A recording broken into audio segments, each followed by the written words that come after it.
उन दैत्यों ने 100 मुनियों का भक्षण कर लिया। इस प्रकार वे रात में तपस्वी मुनियों का संहार करते और दिन में समुद्र के जल में प्रवेश कर जाते। देखिए कैसे वृत्रासुर के वध का प्रतिशोध लिया कालकेयों ने।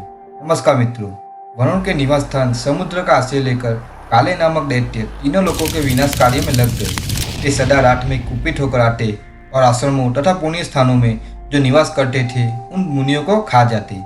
उन दुरात्माओं ने वशिष्ठ के आश्रम में निवास करने वाले 188 ब्राह्मणों तथा 9 दूसरे तपस्वियों को अपना आहार बना लिया। च्यवन मुनि के पवित्र आश्रम में जहाँ बहुत से द्विज निवास करते थे, जाकर उन दैत्यों ने फल मूल का आहार करने वाले 100 मुनियों का भक्षण कर लिया। इस प्रकार वे रात में तपस्वी मुनियों का संहार करते और दिन में समुद्र के जल में प्रवेश कर जाते थे। प्रातःकाल आने पर नियमित आहार से दुर्बल मुनिगण अपने अस्थि मात्र निष्प्राण शरीरों से पृथ्वी पर पड़े दिखाई देते थे। राक्षसों के द्वारा भक्षण करने के कारण उनके शरीरों का मांस तथा रक्त क्षीण हो गया। उल्टे पुल्टे पड़े हुए कलशों, टूटे फूटे सूंगों तथा बिखरी पड़ी हुई अग्निहोत्र की सामग्रियों से उन आश्रमों की भूमि आच्छादित हो रही थी। पद्य बंद हो गए, यज्ञोत्सव आदि कार्य नष्ट हो गए।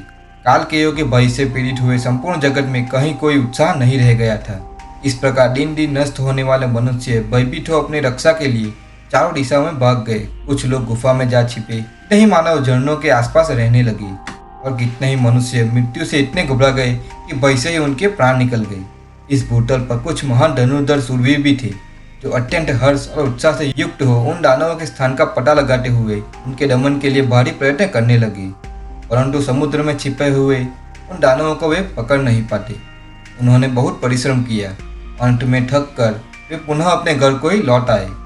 यज्ञोत्सव आदि कार्यों के नष्ट हो जाने पर जब जगत का विनाश होने लगा तब देवताओं को बड़ी पीड़ा हुई।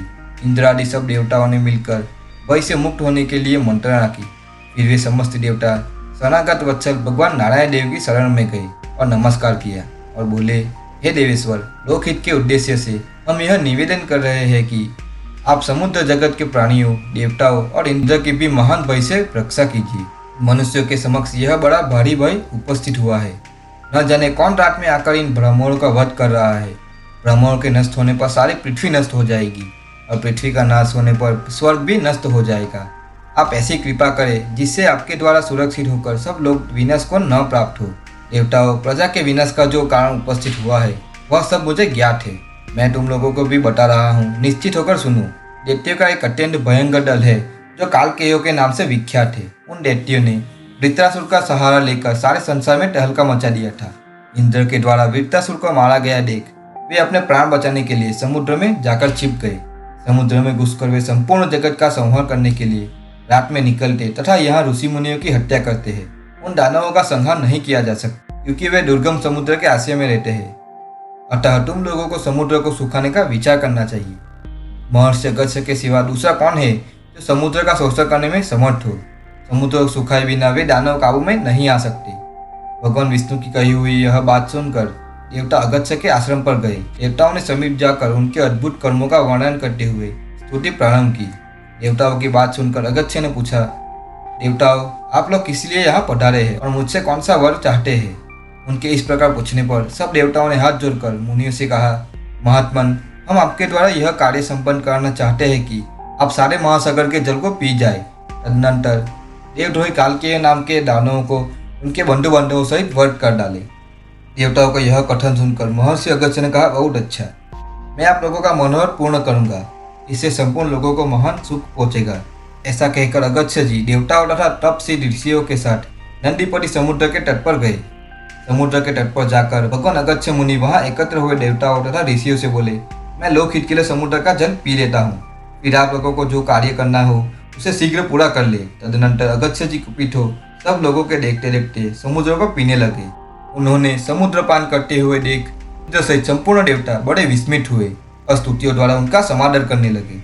फिर कुछ घड़ी में ही अगस्त्य जी ने महासागर को जल शून्य कर दिया। उस महासमुद्र को निर्जल हुआ देख सब देवता बड़े प्रसन्न हुए। उन्होंने अपने दिव्य एवं श्रेष्ठ आयुध लेकर अत्यंत उत्साह से संपन्न हो दानवों पर आक्रमण किया। देवता जब सिंह गर्जना करते हुए दैत्यों को मारने लगे उस समय वे उन देवताओं का वेग न सह सके। देवताओं के बाण पड़ने पर दानवों ने भी भयंकर गर्जना करते हुए 2 घड़ी तक उनके साथ घोर युद्ध किया। उन दैत्यों को शुद्ध अंतःकरण वाले मुनियों ने अपने तपस्या द्वारा पहले से ही दग्धसा कर रखा था। अतः पूरी शक्ति लगाकर अधिक से अधिक प्रयास करने पर भी देवताओं द्वारा वे मार डाले गए। मरने से बचे हुए कुछ काले दैत्य वसुंधरा देवी को विलीन करके पाताल में चले गई। सब दैत्यों को मारा गया देख देवताओं ने नाना प्रकार के वचनों द्वारा मुनिवर अगस्त्य जी का स्तवन किया। फिर देवताओं ने कहा, अब आप समुद्र को भी भर दीजिए, आपने जो इसका जल पी लिया है उसे फिर इसमें छोड़ दीजिए। उनके ऐसा कहने पर मुनि प्रभु अगस्त्य ने वहां एकत्र हुए इंद्र आदि समस्त देवताओं से उस समय यो कहा, देवगण, वह जल तो मैंने पचा लिया, अतः समुद्र को भरने के लिए सतत प्रयत्नशील रहकर आप लोग कोई दूसरा ही उपाय सोचे। महर्षि के यह वचन सुनकर सब देवता बड़े विस्मित हो गए। उनके मन में विषाद छा गया। वे आपस में सलाह करके मुनिवर अगस्त्य जी को प्रणाम कर वहां से चल दिए। देवता लोग भगवान विष्णु के साथ ब्रह्मा जी के पास गए। समुद्र को भरने के उद्देश्य से बार बार आपस में सलाह करके श्री विष्णु सहित सब देवता ब्रह्मा जी के निकट जा हाथ जोड़कर यह पूछने लगे कि समुद्र को पुनः भरने के लिए क्या उपाय किया जाए। अब यह महासागर पुनः जल से कैसे परिपूर्ण हुआ और सगर पुत्रों की कहानी अगले पार्ट में जानने को मिलेगी। जय मां भवानी। चैनल को लाइक करें, सब्सक्राइब करें और शेयर करें तथा बेल आइकन को प्रेस करें।